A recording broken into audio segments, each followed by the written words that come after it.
A Dança da Morte. Stephen King. Capítulo 5. Larry Underwood dobrou a esquina e encontrou uma vaga para estacionar, grande o suficiente para o Datsun Z, entre o hidrante e uma lata de lixo que tinha caído na sarjeta. Havia alguma coisa desagradável na lata de lixo e Larry tentou dizer a si mesmo que não tinha visto realmente o gato morto enrijecido e o rato roendo sua barriga de pelo branco. O rato fugira tão rápido da varredura de seus faróis que realmente poderia não ter estado ali. O gato, porém, permaneceu inerte. E supôs ele, desligando o motor, se você acreditava em um, tinha de acreditar no outro. Não diziam que Paris tinha a maior população de ratos do mundo? Todos aqueles esgotos antigos. Mas Nova York não ficava para trás. E se ele se lembrava bem o bastante de sua juventude desperdiçada, nem todos os ratos de Nova York andavam em 4 patas. E que diabos ele estava fazendo ali, estacionado em frente a um decadente prédio de arenito pardo, pensando em ratos? 5 dias atrás, em 14 de junho, ele estava no ensolarado sul da Califórnia, lar dos viciados e das religiões excêntricas, das únicas boates do mundo com go-go dancers e da Disneylândia. Nesta manhã, às 3h45, ele havia chegado ao litoral do outro oceano, pagando pedágio para atravessar a ponte Triborough. Caía uma garoa sombria. Somente em Nova York uma prematura garoa de verão pode parecer tão impunemente sombria. Larry agora podia ver os pingos juntando-se no para-brisa do carro, enquanto vestígios do alvorecer começavam a se espalhar pelo céu da costa leste. Querida Nova York, voltei para casa. Talvez os Yankees estivessem na cidade, o que poderia fazer com que a viagem tivesse valido a pena. Pegar o metrô para o estádio, tomar cerveja, comer cachorro-quente e ver os Yankees dando uma surra nos times de Cleveland ou Boston. Seus pensamentos ficaram à deriva, e quando ele vagueou de volta a eles, viu que a luz tinha ficado muito mais forte. O relógio no painel marcava 6h05. Havia cochilado. O rato era de verdade, ele viu. O rato estava de volta. O rato havia cavado um enorme buraco nas entranhas do gato morto. O estômago vazio de Larry revolveu-se lentamente para a frente. Ele pensou em toscar a buzina a fim de espantá-lo de uma vez por todas, mas as adormecidas fachadas do arenito pardo com suas latas de lixo servindo de sentinelas o desanimaram. Ele se posicionou mais abaixo no assento, de modo a não ter que ver o rato comendo seu desejum. Apenas uma mordida, meu caro, e depois volta aos túneis do metrô. Vai ao Yankee Stadium hoje à noite? Talvez eu o veja, velho companheiro, embora realmente duvide de que você me verá. A fachada do prédio tinha sido desfigurada com slogans pichados, enigmáticos e sinistros. Chico 116, Zorro 93, Little Abe número 1. Quando era garoto, antes de seu pai morrer, essa tinha sido uma boa vizinhança. 2 cães de pedra guarneciam os degraus que levavam às portas duplas. Um ano antes que se mudasse para outra costa, vândalos tinham destruído as patas dianteiras do cão à direita. Agora, os 2 estavam inteiramente acabados, exceto por uma pata traseira do cão à esquerda. O corpo que a pata havia sido criada para apoiar sumira por completo. Talvez para decorar o abrigo provisório de algum drogado porto-riquenho. Talvez o Zorro 93 ou Little Abe número 1 o tivessem levado. Talvez os ratos o tivessem carregado para algum túnel abandonado do metrô numa noite escura. Por tudo que sabia, talvez tivessem levado sua mãe junto também. Ele supôs que deveria pelo menos subir os degraus e certificar-se de que o nome dela ainda estava sob a caixa de correio do apartamento 15. Mas sentia-se muito cansado. Não, iria simplesmente ficar sentado ali, a cabeça caindo de sono, confiando que o último resíduo de alerta em seu corpo o acordasse por volta das 7. Depois iria verificar se sua mãe ainda morava ali. Talvez fosse melhor se ela tivesse ido embora. Talvez então ele deixasse até mesmo de esquentar a cabeça com os Yankees. Talvez devesse apenas hospedar-se no Biltmore, dormir por 3 dias e depois voltar para o Oeste Dourado. Aqui, nesta luz, nesta garoa, com as pernas e a cabeça ainda latejando da humilhação, Nova York tinha todo o charme de uma puta morta. Sua mente recomeçou a vagar, ruminando sobre as últimas 9 semanas mais ou menos, tentando encontrar algum tipo de chave que esclareceria tudo e explicaria como você podia se lançar contra muros de pedra por 6 longos anos, se apresentando em clubes, gravando fitas demo, dando canjas, essa coisa toda, e então subitamente estourar em 9 semanas. Tentar entender tudo isso claramente era difícil como engolir uma maçaneta. Tinha de haver uma resposta, ele achava, uma explicação que lhe permitisse rejeitar a ideia desagradável de que a coisa toda havia sido um capricho, uma simples reviravolta do destino, nas palavras de Dylan. Ele cochilou mais profundamente, os braços cruzados no peito, repassando tudo várias vezes.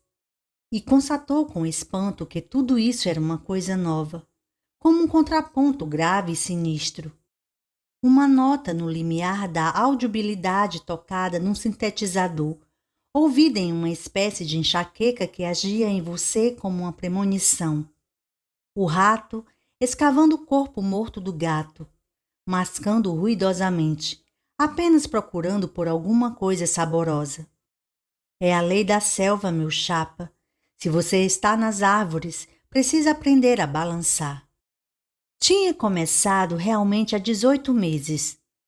Ele estava tocando com o Tattered Raymonds num clube de Berkeley e um homem da Columbia ligara para ele. Não um graúdo, apenas mais um batalhador no mercado do vinil. Neil Damon estava pensando em gravar uma das suas canções, uma melodia chamada Garota, Você Saca Seu Homem? Diamond estava gravando um álbum de músicas próprias, exceto por uma velha melodia de Buddy Holly, Peggy Sue Got Married, e talvez essa música de Larry Underwood. A questão era, Larry aceitaria aparecer e editar uma demo da música e depois participar da gravação? Diamond queria uma segunda guitarra acústica e gostava bastante da canção. Larry aceitou. A gravação durou 3 dias. Foi uma boa. Larry reconheceu Neil Diamond e também Robbie Robertson e Richard Perry. Foi creditado no encarte do álbum e recebeu pela tabela do sindicato. Mas Garota, Você Saca Seu Homem nunca integrou o álbum. Na segunda noite da gravação, Diamond apareceu com uma música de sua autoria e foi ela que completou o disco. Bem, disse o homem da Colômbia, isso pegou muito mal. Acontece. Digo-lhe o seguinte, por que não edita a demo a si mesmo? Verei se há algo que eu possa fazer. Assim, Larry editou a demo e depois se viu de volta na rua. Os tempos em Los Angeles eram difíceis. Havia algumas gravações, mas não muitas. Ele, por fim, arranjou um emprego de guitarrista num restaurante, tocando coisas como Softly as Alívio e Moonrive, enquanto velhas raposas falavam de negócios e se empanturravam de comida italiana. Ele escrevia as letras em pedaços de papel de carta, porque de outro modo tendia a misturá-las ou esquecê-las por completo, tocando a melodia enquanto entrava com tada tentando parecer ameno como Tony Bennett, improvisando e sentindo-se um babaca. Em elevadores e supermercados, ele tinha se tornado morbidamente consciente da música ambiental baixa que tocava o tempo todo. Então, 9 semanas antes, inesperadamente, o homem da Colômbia tinha ligado. Eles queriam lançar sua demo com um compacto. Ele poderia vir e gravá-lo? Claro, disse Larry. Ele podia fazer isso. Portanto, numa tarde de domingo, foi aos estúdios da Columbia em Los Angeles, pôs sua própria voz em 2 canais no Garota, Você Saca o Seu Homem em cerca de 1 hora e completou o disco com uma canção escrita para os Terry Raymonds, O Salvador de Bolso. O homem da Colômbia o presenteou com um cheque de $500 e a porcaria de um contrato que amarrava Larry mais do que tinha feito a gravadora. Ele apertou a mão de Larry, disse-lhe o quanto ele era bem-vindo a bordo, ofereceu-lhe um pequeno e piedoso sorriso quando Larry perguntou como o disco seria promovido e se despediu. Era tarde demais para depositar o cheque, portanto Larry desfiou seu repertório nos hinos com ele no bolso. Perto do fim de sua primeira série musical, ele cantou uma versão tímida de Garota, Você Saca o Seu Homem. A única pessoa que notou foi o proprietário dos hinos, que ele disse para poupar seu bebop de crioulo para o pessoal da faxina. 7 semanas atrás, o homem da Colômbia ligou de novo e disse-lhe para comprar um exemplar da Billboard. Larry comprou.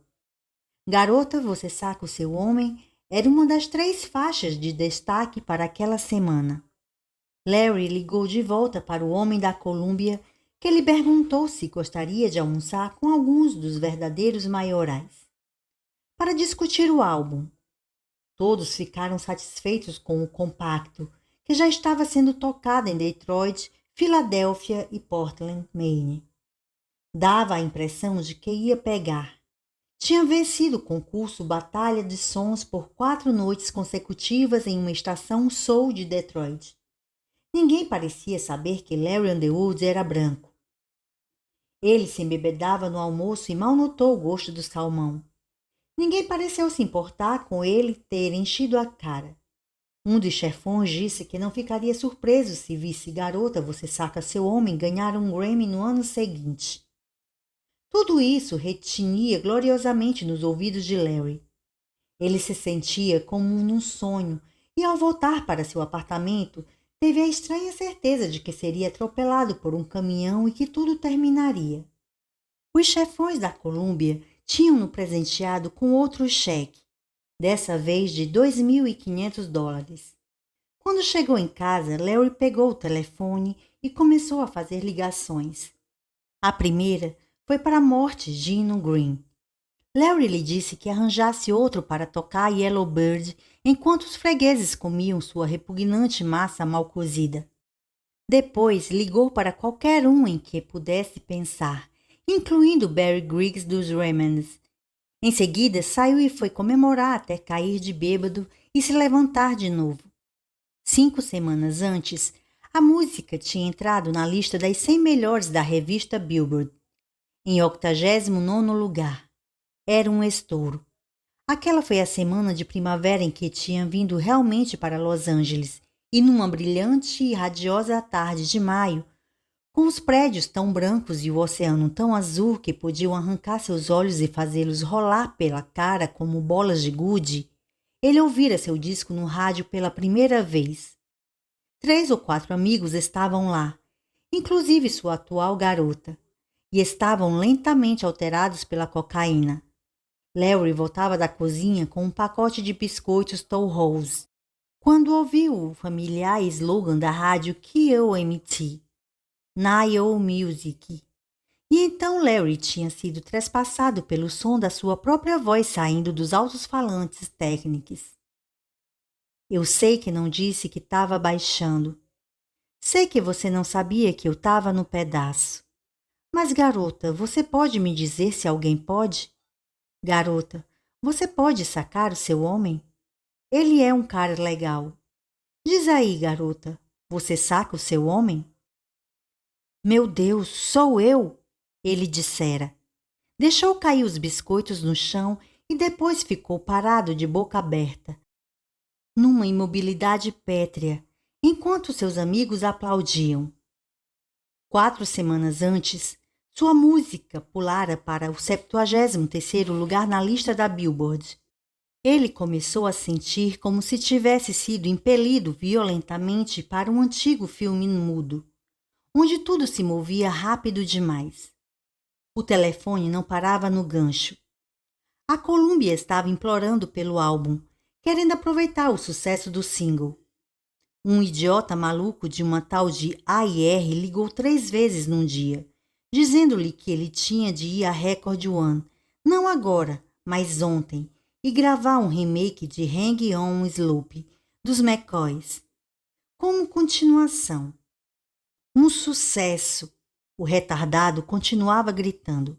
Somente a continuação é possível, Lar. Nunca havia encontrado este cara e ele já não era nem mesmo Larry, mas Lar. Será um sucesso.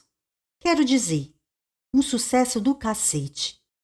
Larry, por fim, perdeu a paciência e disse ao gritador de sucesso que, dada a escolha entre gravar Hank On Sloop ou então ser amarrado e passar por uma lavagem intestinal com Coca-Cola, ele escolheria a lavagem. A seguir, desligou. O barco continuou correndo exatamente da mesma forma. Garantias de que este poderia ser o maior disco em 5 anos enchiam seus ouvidos entorpecidos. Agentes ligavam às dúzias. Todos soavam aflitos. Ele começou a tomar estimulantes e tinha a impressão de ouvir sua música por toda parte. Num sábado de manhã, ele a ouviu no programa Soul Train e passou o resto do dia tentando se convencer de que, sim, realmente havia estourado. De repente, tornou-se difícil para ele separar-se de Julie, a garota que estivera namorando desde que começara seu bico no Ginos. Ela o apresentou a todos os tipos de pessoas. Poucas delas gente que desejava conhecer de verdade. A voz dela começou a recordá-lo dos agentes em potencial que ouvira ao telefone. Numa discussão longa, ruidosa e amarga, ele terminou com ela. Julie tinha gritado com ele que sua cabeça em breve ficaria grande demais para passar pela porta de um estúdio de gravação, que ele lhe devia $500 pela droga, que ele era a resposta da década de 1990 para Zaga e Evans. Ela havia ameaçado até se matar. Mais tarde, Larry sentiu como se tivesse travado uma longa guerra de travesseiros na qual todos os travesseiros haviam sido tratados com gás tóxico de baixa qualidade. Tinham começado a editar o álbum já fazia 3 semanas e Larry resistira à maioria das sugestões do tipo para seu próprio bem. Ele usou a margem de segurança que o contrato lhe dava. Conseguiu 3 integrantes do Tattered Redmonds, Barry Gregg, Al Spellman e Johnny McCall, e 2 outros músicos com quem trabalhara no passado, Neil Goldman e Wayne Stuckey. Gravaram o álbum em 9 dias, exatamente todo o tempo de estúdio que conseguiram. A Columbia parecia querer um álbum baseado no que eles achavam que seria uma carreira de 20 semanas, começando com Garota Você Saca o Seu Homem e terminando com Hang On Slope. Larry queria mais. A capa do álbum era uma foto de Larry em uma antiquada banheira com pés em forma de garra, cheia de espuma. Escritas nos azulejos acima dele, com o batom de uma secretária da Columbia, estavam as palavras Salvador de Bolso e Larry Underwood. A Columbia quisera intitular o álbum de Garota Você Saca o Seu Homem, mas Larry recusou peremptoriamente e por fim decidiram colar na capa dobrável uma etiqueta dizendo contém um single de sucesso. 2 semanas antes, o single chegou ao 47º lugar e a festa começou. Ele havia alugado uma casa de praia em Malibu por um mês e depois disso as coisas ficaram um pouco nebulosas. Era gente entrando e saindo, cada vez mais. Ele conhecia algumas, mas a maioria era de estranhos. Podia se lembrar de ter sido aliciado por muito mais agentes do que desejava para fazer decolar sua grande carreira. Podia se lembrar de uma garota que se enchera de droga e saíra gritando pela praia de areia branquíssima, tão nua quanto um pica-pau cinzento. Podia se lembrar de ter cheirado cocaína e rebatido com tequila. Podia se lembrar de ter sido sacudido do sono no sábado de manhã, talvez mais ou menos uma semana atrás, para ouvir Cassie Kasem tocar seu disco como canção de estreia no 36º lugar do Top 40 americano. Podia se lembrar de ter tomado grande quantidade de Seconal e, vagamente, de ter barganhado pelo Dead Sanzi com um cheque de $4.000 em direitos autorais que lhe chegara pelo correio. E então veio o 13 de junho, 6 dias antes, o dia em que Wayne Stuckey pediu que Larry o acompanhasse numa caminhada pela praia. Eram apenas 9 horas da manhã, mas o estéreo e as 2 TVs estavam ligadas e pareciam rolar uma orgia na sala de jogos do porão. Larry estava sentado numa cadeira bem acolchoada na sala de estar, só de sunga, tentando solenemente extrair sentido de um gibi do Superboy. Sentia-se muito alerta, mas nenhuma de suas palavras pareciam ligar-se a coisa alguma. Não havia nenhum gestalt-ismo. Uma peça de Wagner trovejava dos altos-falantes quadrangulares, e Wayne teve de gritar 3 ou 4 vezes para se fazer entender. Então, Larry concordou. Sentia-se como se pudesse caminhar por quilômetros. Mas quando a luz do sol perfurou seus glóbulos oculares como agulhas, Larry de repente mudou de ideia. Nada de caminhada. Ha! Seus olhos tinham se transformado em lentes de aumento, e logo o sol iria brilhar através deles por tempo suficiente para pôr seus miolos em fogo. Seus pobres e velhos miolos que pareciam pavio seco. Wayne, pegando em seu braço com firmeza, insistiu. Desceram para a praia, por sobre a areia quente e fofa até que o compacto trecho de tom castanho mais escuro, e Larry decidiu que havia sido uma boa ideia afinal. O som intenso das britadeiras que vinham da casa foi se suavizando. Uma gaivota, tentando ganhar altitude, prendia retorcida no céu azul como uma letra M branca rabiscada. Wayne puxou seu braço firmemente. Venha. Larry venceu todos os quilômetros que se achava capaz de caminhar, exceto que não se sentia mais daquela maneira. Estava com uma dor de cabeça horrível e parecia que sua coluna tinha se transformado em vidro. Os globos oculares latejavam e os rins doíam. Uma ressaca de anfetamina não é tão incômoda quanto a manhã seguinte à noite em que você engolia um quinto inteiro de Full Houses. Mas não tão agradável, digamos, como seria trepar com Raquel. Se tomasse mais 2 bolinhas, ele poderia sair dessa posição perigosa que queria botá-lo para baixo. Vasculhou o bolso para pegá-las e pela primeira vez notou que estava vestido apenas com roupas de baixo, que tinha estado limpa 3 dias atrás. Wayne, quero voltar. Vamos caminhar mais um pouco. Ele achou que Wayne o estava olhando de um modo estranho, com um misto de exasperação e piedade. Não, cara, estou só de cueca. Serei preso por atentado ao pudor. Nesta parte da costa você pode enrolar uma bandana em volta do pau e deixar o saco pendendo solto, e nem assim irá em cana por atentado ao pudor. Vamos, cara.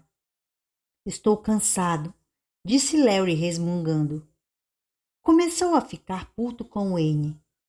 Este era o modo de Wayne ir à forra com ele porque Larry tinha um sucesso, enquanto o outro só conseguia um crédito como tecladista no novo álbum. Ele não era diferente de Julie. Todo mundo o odiava agora. Todos tinham puxado a faca. Seus olhos se borraram com lágrimas instantâneas. Vamos, cara, repetiu Wayne, e recomeçaram a andar pela praia. Tinham caminhado talvez mais 1,5 km quando cãibras duplas acometeram os músculos maiores nas coxas de Larry. Ele gritou e desabou na areia. Sentia como se 2 estiletes tivessem sido cravados em sua carne ao mesmo tempo. Cãibras!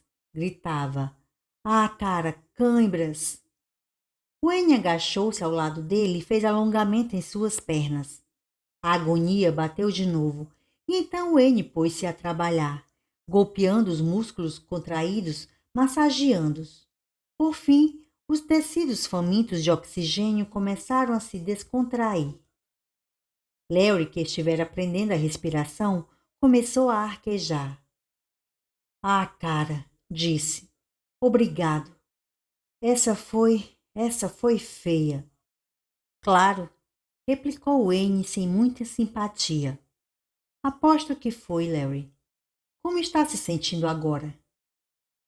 Bem, mas vamos ficar só sentados, tá? Depois a gente volta. Preciso falar com você. Tive que trazê-lo até aqui e queria você cara a cara, para que eu pudesse entender o que está pairando sobre você. O que é isso, Wayne? Ele pensou. Lá vem. O papo furado. Mas o que Wayne dissera parecia tão distante de um papo furado que por um momento ele voltou ao gibi do Superboy, tentando entender uma frase de 6 palavras. A festa acabou, Larry. Hã? A festa. Quando você voltar, vai desligar todas as tomadas, dar a todos as chaves de seus carros, agradecer a cada um pela festa agradável e encaminhá-los à porta da rua. Livrar-se deles. Não posso fazer isso, disse Larry chocado. É melhor que faça, replicou Wayne. Mas por quê? Cara, esta festa está apenas começando. Larry, quanto foi que a Columbia lhe adiantou? Por que você quer saber? Perguntou Larry esquivando-se.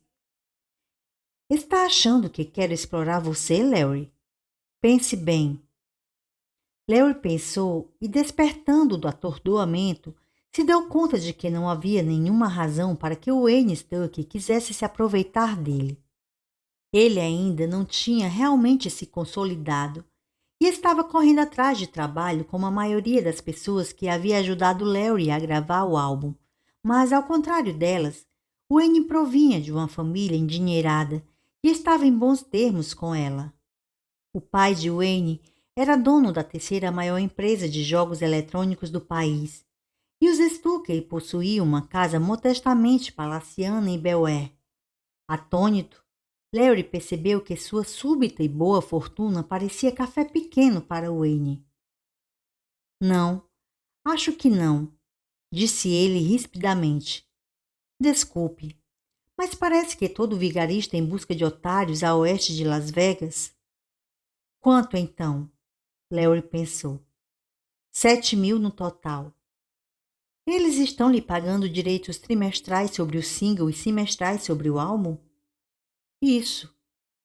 Wayne assentiu com a cabeça. Eles vão manter isso até não poder mais, aqueles filhos da puta. Cigarro? Larry aceitou e pôs a mão em concha para acendê-lo. Você sabe quanto essa festa está lhe custando? Claro. Você não alugou a casa por menos de 1.000. É, isso mesmo. Na verdade, tinha sido por $1.200, mais um depósito de 500 por danos eventuais. Ele havia pago o depósito e metade do aluguel mensal, um total de $1.100, e ainda devia $600. Quanto pela droga? Ei, cara, a gente tem que oferecer alguma coisa. É como queijo para as torradas. Rolou maconha e rolou pó. Quanto foi? Diga lá. Você parece a porra de um promotor, disse Larry mal-humorado. 500 por cada. E o bagulho acabou no segundo dia. Acabou porra nenhuma, disse Larry sobressaltado. Vi 2 tigelas quando saímos hoje de manhã, cara. A maior parte acabou, sim, mas... Cara, Esqueceu do papelote? A voz de Wayne saiu de súbito numa paródia espantosamente boa da própria voz arrastada de Larry. Apenas ponha na minha conta, Dewey. Mantenha o pessoal abastecido. Larry olhou para Wayne com evidente horror. Ele se lembrava de um sujeito baixo, mais rijo, com um corte de cabelo estranho. Um corte emaranhado, como o chamavam 10 ou 15 anos atrás. Um sujeito baixo com um corte de cabelo emaranhado e uma camiseta onde se lia Jesus está chegando e está puto. Esse cara parecia ter bagulho de primeira, praticamente saindo do cu. Ele podia até se lembrar de ter dito a este cara, Dewey Papelote, para manter suas tigelas de hospitalidade cheias e pôr na conta. Mas isso tinha sido dias atrás. Wayne disse: Você é a melhor coisa que aconteceu a Dewey Papelote em muito tempo, cara. Quanto acha que ele vai me cobrar? Não muito pela maconha. Maconha é barato. 1.200. E 8.000 pelo pó. Por um minuto, Larry achou que ia vomitar. Esbugalhou os olhos silenciosamente para Wayne. Tentou falar, mas só pôde mexer a boca. 9.200? É a inflação, cara, disse Wayne. Quer saber o resto? Larry não queria saber o resto, mas assentiu. Havia uma TV em cores lá em cima. Alguém a quebrou com uma cadeirada. Calculei uns 300 paus para consertar. O painel de madeira no térreo foi todo arranhado. 400 no mínimo. A janela panorâmica que dá para a praia foi quebrada anteontem. 300. O tapete na sala de estar ficou totalmente destruído. Marcas de cigarro, cerveja, uísque. 400. Liguei para a loja de bebidas e eles estão tão felizes com a conta que têm a receber quanto o papelote está com a dele. 600. 600 dólares de bebida? Sussurrou Larry. Um horror lívido o envolver até o pescoço. Agradeça por a maioria deles ter esnobado a cerveja e o vinho. Você tem uma conta de 400 dólares na mercearia, principalmente por pizza, salgadinhos, tacos, toda essa boa merda. Mas o pior é o barulho. Logo, logo os tiras vão pintar. Les Flics, perturbação de paz. E você arranjou 4 ou 5 caras da pesada usando heroína. Tem uns 80 ou 100 gramas dessa morena mexicana na casa. Isso também entra na minha conta? Perguntou Larry roucamente. Não. O papelote não se mete com heroína. Isso é artigo da máfia. E o papelote não aprecia a ideia de usar botas de cimento. Mas se os tiras pintarem, pode apostar que a bomba vai cair na sua conta. Mas eu não sabia. Só uma criança perdida na floresta, eu sei. Mas sua conta por toda essa pequena algazarra, até aqui, ultrapassa os 12.000 dólares, disse Wayne. Você saiu e pegou aquele carrão. Quanto foi que deu de entrada? 25, disse Larry entorpecido. Tinha vontade de chorar. Então, quanto você tem até o próximo pagamento de direitos? 2.000? Mais ou menos, disse Larry, incapaz de contar a Wayne que tinha menos do que isso. Cerca de 800, metade em dinheiro e metade em cheque. Larry, me escute, porque você não merece ser avisado 2 vezes. Há sempre uma festa esperando para acontecer. Por aqui, as únicas 2 coisas que nunca acabam são as babaquices e as festas.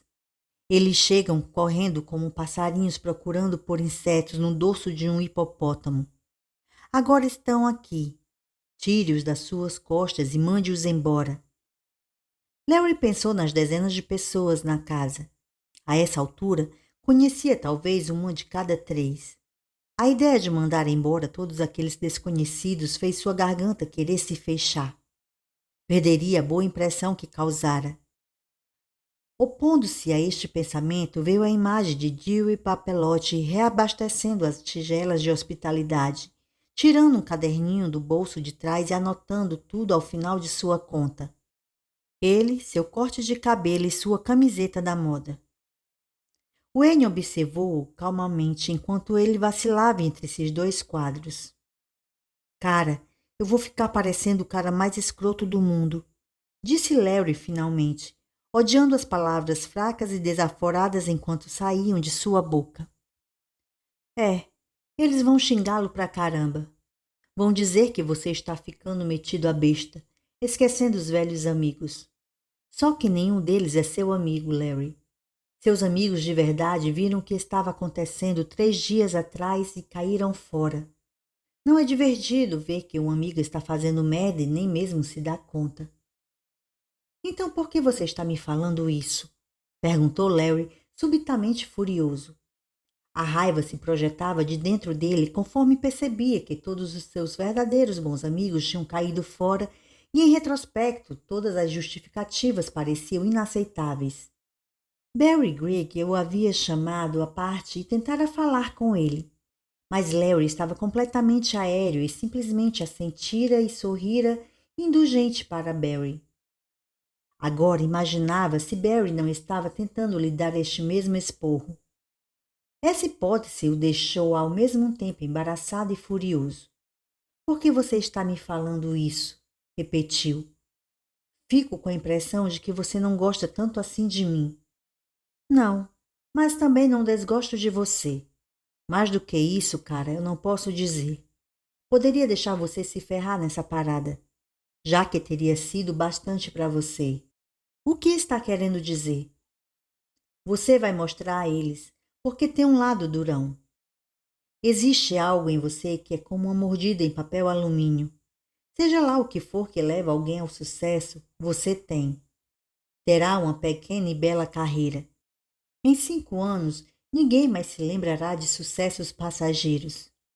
A garotada vai colecionar seus discos. Você vai ganhar dinheiro. Larry apoiou os punhos nas pernas. Ele queria socar aquele rosto tranquilo. Wayne estava dizendo coisas que faziam ele se sentir o cocô do cavalo do bandido.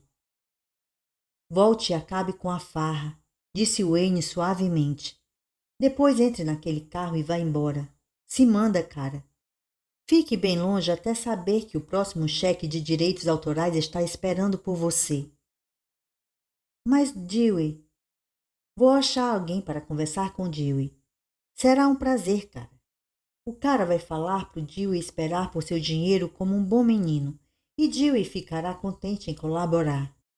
Fez uma pausa, observando 2 crianças pequenas correndo pela praia em trajes de banho.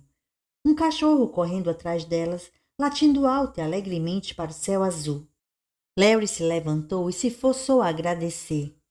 A brisa marinha entrava e saía do seu calção velho. A palavra escapou de sua boca como um tijolo. Você só tem que ir embora e cuidar das suas coisas, disse Wayne, levantando-se ao lado dele, ainda observando as crianças. Você arrumou um monte de merda para resolver. Que tipo de empresário você quer? Que tipo de excursão quer fazer? Que tipo de contrato vai querer depois que Salvador de Bolso estourar? Acho que vai estourar. Tem aquela batidinha maneira. Se der algum espaço a si mesmo, você vai conseguir resolver tudo isso. Caras como você sempre conseguem. Caras como você sempre conseguem. Caras como eu sempre conseguem. Caras como... Alguém batia com o dedo no vidro da janela. Larry estremeceu, depois se sentou. Um dardejar de dor penetrou em seu pescoço e ele encolheu-se à sensação de carne morta e com cãibras. Dormira pesado, não só um cochilo, revivendo a Califórnia. Mas agora surgira a cinzenta luz do dia nova-iorquina e o dedo bateu de novo. Girou a cabeça cuidadosamente, não sem dor, e viu sua mãe, usando uma rede preta sobre o cabelo, olhando para dentro do carro. Por um momento ficaram apenas se fitando através do vidro, e Larry sentiu-se curiosamente desnudado, como um animal sendo observado no zoo. Depois sua boca assumiu o comando, sorrindo, e ele abaixou o vidro. Mãe? Eu sabia que era você, disse ela num tom esquisitamente monótono. Saia daí e deixe-me ver você inteiro. As pernas tinham ficado dormentes. Alfinetes e agulhas picavam as plantas dos pés enquanto ele abria a porta e saía. Ele não esperava encontrar a mãe dessa maneira, despreparado e exposto. Sentia-se como uma sentinela que dormira no posto sendo subitamente chamado à atenção. De algum modo, esperava que sua mãe parecesse mais baixa, menos segura de si, um truque dos anos que o havia amadurecido e a deixado exatamente igual. Mas foi quase fantástico o modo como ela o havia apanhado. Quando tinha 10 anos, ela costumava acordá-lo nas manhãs de sábado, após concluir que ele já dormira o suficiente, batendo com um dedo na porta fechada do seu quarto. Ela o tinha acordado desse mesmo jeito 14 anos mais tarde, dormindo em seu carro novo, como um garoto cansado que tentara passar a noite toda em claro e acabou apanhado pelo João Pestana numa posição inconveniente. Ele parou diante dela, com seu cabelo encaracolado, um sorriso débil e inexpressivo no rosto. Alfinetes e agulhas ainda corriam por suas pernas, fazendo-o mudar de posição de um pé para o outro. Recordava que a mãe sempre lhe perguntava se precisava ir ao banheiro quando tinha aquilo. Então parou o movimento e deixou que as agulhas o picassem à vontade. Oi, mãe, disse ele.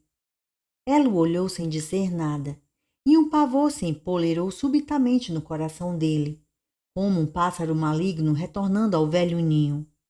Era o medo de que ela pudesse lhe virar as costas, renegá-lo, mostrar-lhe as costas de seu casaco barato e caminhar naturalmente até a estação do metrô na esquina, abandonando-o ali. Depois ele suspirou, do jeito que um homem suspira antes de levantar um fardo pesado. E quando ela falou, a voz soou tão natural e tão suavemente agradável que ele esqueceu sua primeira impressão. Oi, Larry, disse ela. Vamos subir. Eu sabia que era você quando olhei pela janela. Já liguei para o trabalho avisando que estou doente. Tinha uns dias para tirar mesmo. Ela virou-se para conduzi-lo degraus acima, entre os cães de pedra desaparecidos. Ele vinha 3 degraus atrás dela, lentamente, estremecendo as picadas de alfinetes e agulhas. Mãe? Ela voltou-se para ele, que a abraçou. Por um momento, uma expressão de pavor cruzou as feições de sua mãe, como se esperasse ser agredida em vez de abraçada. Depois a sensação passou e ela aceitou o abraço e retribuiu. O cheiro das roupas de sua mãe penetrou em seu nariz, evocando uma inesperada nostalgia, enérgica, doce e amarga. Por um momento ele pensou que ia chorar e estava presunçosamente certo de que sua mãe iria. Foi um momento tocante. Por sobre o ombro direito inclinado dela, pôde ver o gato morto, jazendo metade dentro e metade fora da lata de lixo. Quando ela se afastou, tinha os olhos secos. Vamos, farei um café da manhã para você. Dirigiu a noite toda? Sim, disse ele, sua voz levemente rouca pela emoção. Bem, venha. O elevador está quebrado, mas são só 2 andares. Pior é para a senhora Halsey, com a artrite dela. Ela mora no 5º. Não se esqueça de limpar os pés. Se deixar rastros, o Sr. Freeman virá em cima de mim como uma bala. Juro por Deus que ele pode farejar sujeira. A sujeira é inimiga dele. Tudo bem. Estavam nas escadas agora. Consegue comer 3 ovos? Farei torradas também, se você não se importar com pão de centeio integral. Vamos. Ele a seguiu, passando pelos cães de pedra desaparecidos, e olhou um tanto furioso para onde eles tinham estado, só para se certificar de que tinham sido realmente levados, de que ele não havia encolhido 60 centímetros, de que toda a década de 1980 não tinha se desvanecido no tempo. Ela abriu as portas e eles entraram. Até mesmo as persianas marrons e o cheiro da cozinha eram os mesmos. Alice Underwood preparou 3 ovos, bacon, torrada, suco, café. Quando terminou tudo, menos o café, ele acendeu um cigarro e se retirou da mesa. Ela lançou um olhar desaprovador ao cigarro, mas não disse nada. Isso restaurou um pouco da confiança dele. Um pouco, não muito. Ela sempre tinha sido boa em administrar seu tempo. Sua mãe jogou a frigideira na pia cinzenta cheia d'água e ela chiou um pouco. Alice não havia mudado muito, Larry pensava. Um pouco mais velha. Devia estar agora com 51 anos. Um pouco grisalha, mas ainda havia preto de sobra naquela cabeleira amaranhada. Ela usava um vestido cinza liso, provavelmente o único que lhe caía bem. Seu busto ainda conservava a mesma ampla onda de rebentação aflorando do corpete do vestido. Um pouco maior, se é que havia alguma mudança. Mãe, me conte a verdade. Seu busto ficou maior? É esta a mudança fundamental? Ele começou a bater as cinzas do cigarro no pires do café. Ela o puxou bruscamente, substituindo por um cinzeiro que sempre mantinha no armário. O pires tinha ficado sujo de café e Larry achara que não havia nada demais em bater as cinzas nele. O cinzeiro estava limpo, acusadoramente imaculado, e ele bateu as cinzas com uma ligeira angústia.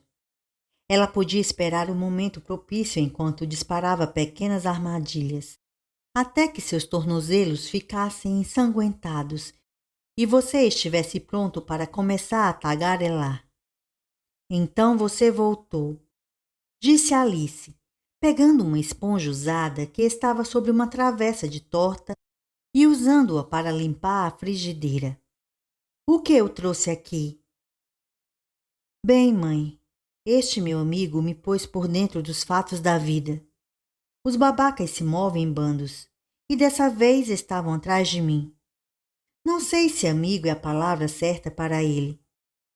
Ele me respeita musicalmente tanto quanto eu respeito a banda 1910 Fruit Gun Company. Mas ele me convenceu a botar o pé na estrada. E não foi o Robert Frost que disse que o lar é um lugar em que eles têm de recebê-lo quando você dá as caras? Em voz alta, ele disse: Acho que senti falta de você, mãe.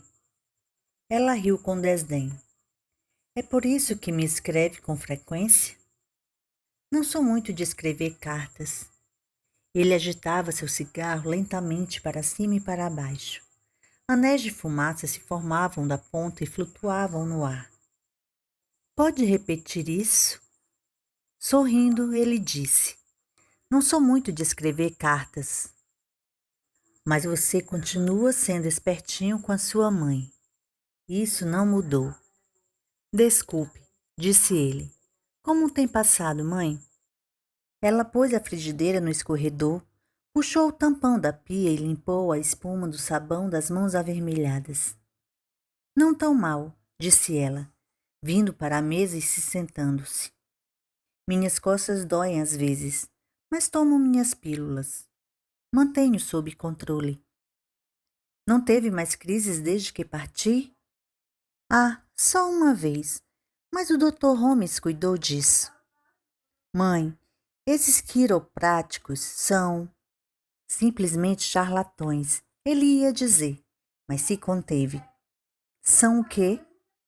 Ele deu de ombros, desconfortável, diante do sorriso retorcido dela. Você é livre, branca e maior de idade. Se ele a ajuda, ótimo. Ela suspirou e pegou uma embalagem de pastilhas do bolso do vestido. Sou pra lá de maior de idade e sinto isso. Quer um? Ele sacudiu a cabeça, recusando a pastilha que ela lhe estendia. Então, ela colocou em sua própria boca. Você ainda é apenas uma garota, disse ele, com um traço de sua velha adulação zombeteira.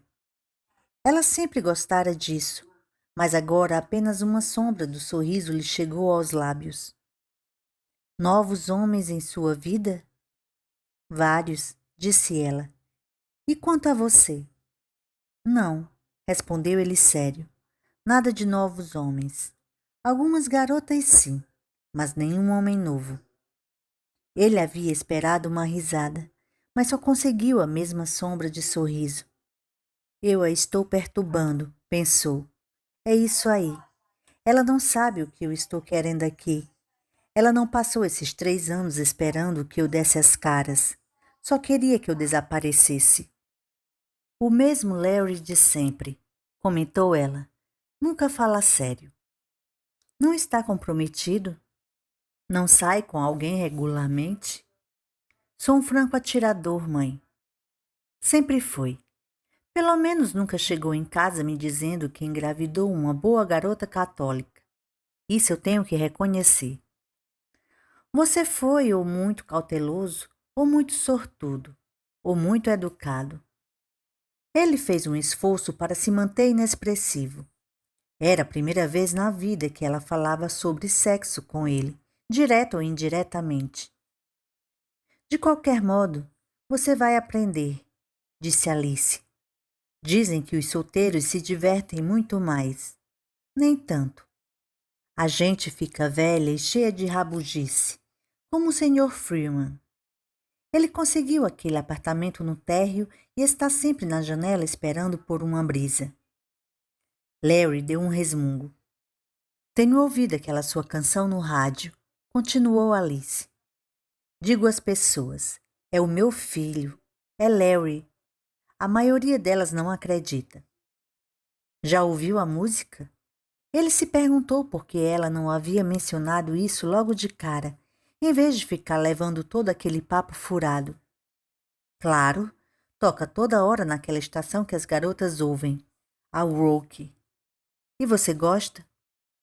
Tanto quanto qualquer música desse tipo.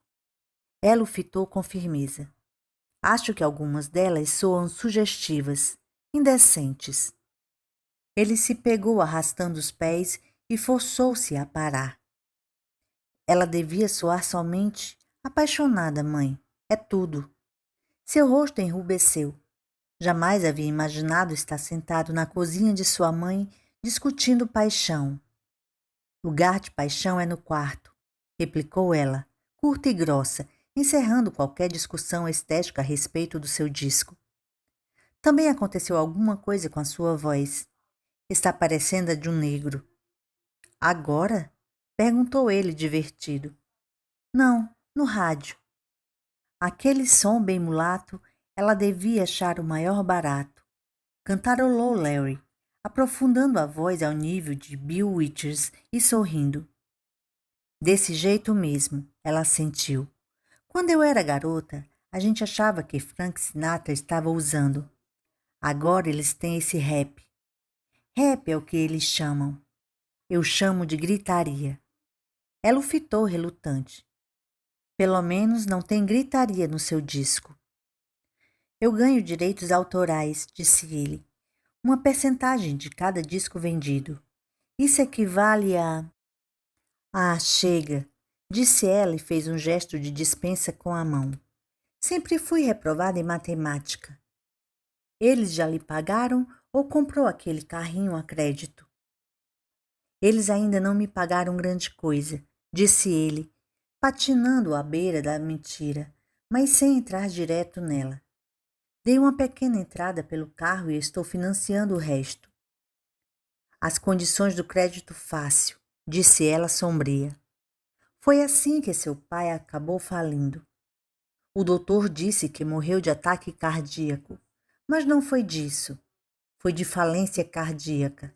Seu pai foi para um túmulo por causa das condições do crédito fácil. Essa era uma velha ladainha e Larry limitou-se a deixá-la discorrer sobre seu pai, assentindo com a cabeça nos momentos certos. Seu pai fora dono de um armarinho. Uma loja Robert Hall tinha aberto não muito longe, e um ano depois o negócio faliu. Ele se voltara para a comida como consolo, engordando quase 50 quilos em 3 anos. Caiu morto na lanchonete da esquina quando Larry tinha 9 anos. um sanduíche de almôndegas comido pela metade no prato em frente a ele. No velório, quando a irmã tentou consolar uma mulher que parecia absolutamente não precisar de consolo, Alice Underwood disse que poderia ter sido pior. Poderia, disse ela, olhando por sobre os ombros da irmã e direto para seu cunhado. Ter sido bebida. Alice criara Larry à sua maneira, dominando a vida dele com seus provérbios e preconceitos até ele sair de casa. A última observação que fez ao filho enquanto ele e Rudy Schwartz partiam no velho forte de Rudy foi a de que também havia asilos de indígenas na Califórnia. É isso aí, assim é minha mãe. Você quer ficar aqui, Larry? Perguntou ela suavemente. Sobressaltado, ele replicou. A senhora não se importa? Tem lugar. A cama de rodinhas ainda está no quarto dos fundos. Andei guardando algumas coisas lá, mas você pode tirar algumas das caixas. Tudo bem, disse ele lentamente. Se tem certeza de que não se importa? Só vou ficar por 2 semanas. Pensei em procurar alguns velhos conhecidos. Mark, Galen, David, Chris, aqueles caras. Ela se levantou e foi até a janela e puxou-a com força para cima. Você é bem-vindo para ficar quanto tempo quiser, Larry. Não sou muito boa para me expressar, talvez, mas estou contente em vê-lo. Nem nos despedimos direito. Houve palavras duras. Ela exibiu seu rosto para ele. Ainda duro, mas também repleto de um amor terrível e relutante. De minha parte, lamento por elas. Só disse aquelas palavras porque amo você. Eu nunca soube como dizer isso do modo correto, portanto digo de outras maneiras. Está tudo bem, replicou ele, baixando a vista para a mesa. O rubor voltou. Podia senti-lo. Ouça, vou bancar minhas despesas. Se você quiser. Se não quiser, não precisa. Estou trabalhando. Milhares não estão. E você ainda é meu filho. Ele pensou no gato enrijecido, meio dentro e meio fora da lata de lixo, e em Dewey Papelote, enchendo sorridente as tigelas de hospitalidade e de repente rompeu em lágrimas. Enquanto suas mãos se borravam para enxugá-las, pensou que isso devia ser tarefa dela, não sua. Não tinha acontecido do jeito que ele achava que devia, nada. Ela havia mudado, afinal, assim como ele, mas não como suspeitara. Uma reversão antinatural tinha ocorrido. Ela havia ficado maior e ele, de algum modo, menor. Ele não voltara para casa, para ela, porque precisava de um lugar para ficar. Voltara porque estava com medo e queria sua mãe. Ela ficou parada junto à janela aberta, observando. As cortinas brancas se agitaram à brisa úmida, obscurecendo o rosto dela, não o ocultando inteiramente, mas fazendo-o parecer fantasmal. Ruídos do trânsito entravam pela janela. Ela tirou seu lenço do corpete do vestido, caminhou até a mesa e o colocou em uma das mãos hesitantes de Larry. Havia alguma dureza em seu filho. Ela podia ter questionado isso, mas com que fim? O pai tinha sido um fraco e, bem no íntimo, ela sabia que fora isso que realmente o mandara para o túmulo. Max Underwood tinha se endividado mais do que podia. Portanto, quando veio aquele duro traço de temperamento, a quem Larry devia agradecer ou culpar? As lágrimas dele não podiam mudar aquele afloramento inflexível no seu caráter, do mesmo jeito que uma única chuvarada de verão não podia mudar o formato da rocha. Havia bons usos para tal dureza. Ela sabia disso. Aprendera sendo uma mulher criando um filho sozinha numa cidade que pouco ligava para as mães, e menos ainda para os filhos delas. Mas Larry ainda não os descobrira. Ele era apenas o que ela disse que era, o velho Larry de sempre. Ele iria em frente, sem pensar, botando gente, inclusive ele mesmo, em confusões, E quando a confusão se tornasse insuportável, ele recorreria ao duro traço de temperamento para esquadrinhar a si mesmo. E os outros? Ele os deixaria se afogar ou nadar por sua própria conta. A rocha era dura e havia dureza no seu caráter. Porém, ele ainda a usava destrutivamente. Ela podia ver isso nos olhos dele, ler em cada linha de sua postura. Mesmo no modo como ele agitava seu bastãozinho de câncer para fazer aqueles pequenos anéis de fumaça no ar. Ele nunca afiara aquele seu pedaço duro numa lâmina para cortar pessoas com ele, e isso já era alguma coisa. Mas quando precisava, pedia ajuda feito uma criança, como uma clava para abrir caminho para fora das armadilhas que cavava para si mesmo. Algum dia, ela disse a si mesma, Larry iria mudar. Ela mudara, ele iria. Mas não havia nenhum garoto diante dela. Ali estava um homem feito, e ela temia que seus dias de mudança, do tipo profundo e fundamental, que o pastor chamava de uma mudança de alma em vez de uma do coração, tivessem ficado para trás. Havia algo em Larry que provocava na gente uma sensação desagradável, como o zunido de giz arranhando um quadro negro. Bem no fundo, prestando atenção, era apenas Larry. Ele era o único a ter entrada permitida em seu próprio coração. Mas ela o amava. Ela também achava que havia bondade em Larry, grande bondade. Estava lá. Mas a essa altura seria preciso nada menos do que uma catástrofe para fazê-la aflorar. Não havia catástrofe nenhuma ali, apenas seu filho chorando. Você está cansado, disse ela. Tome um banho. Vou tirar as coisas e depois você pode dormir. Acho que vou servir para alguma coisa, por incrível que pareça. Ela desceu o curto vestíbulo para o quarto dos fundos, o velho quarto dele, e Larry a ouviu resmungando e retirando as caixas. Ele enxugou os olhos lentamente. O som dos carros vinha pela janela. Tentou se lembrar da última vez em que havia chorado na frente de sua mãe. Pensou no gato morto. Ela tinha razão. Ele estava cansado. Nunca se sentira tão cansado. Foi para a cama e dormiu por quase 18 horas.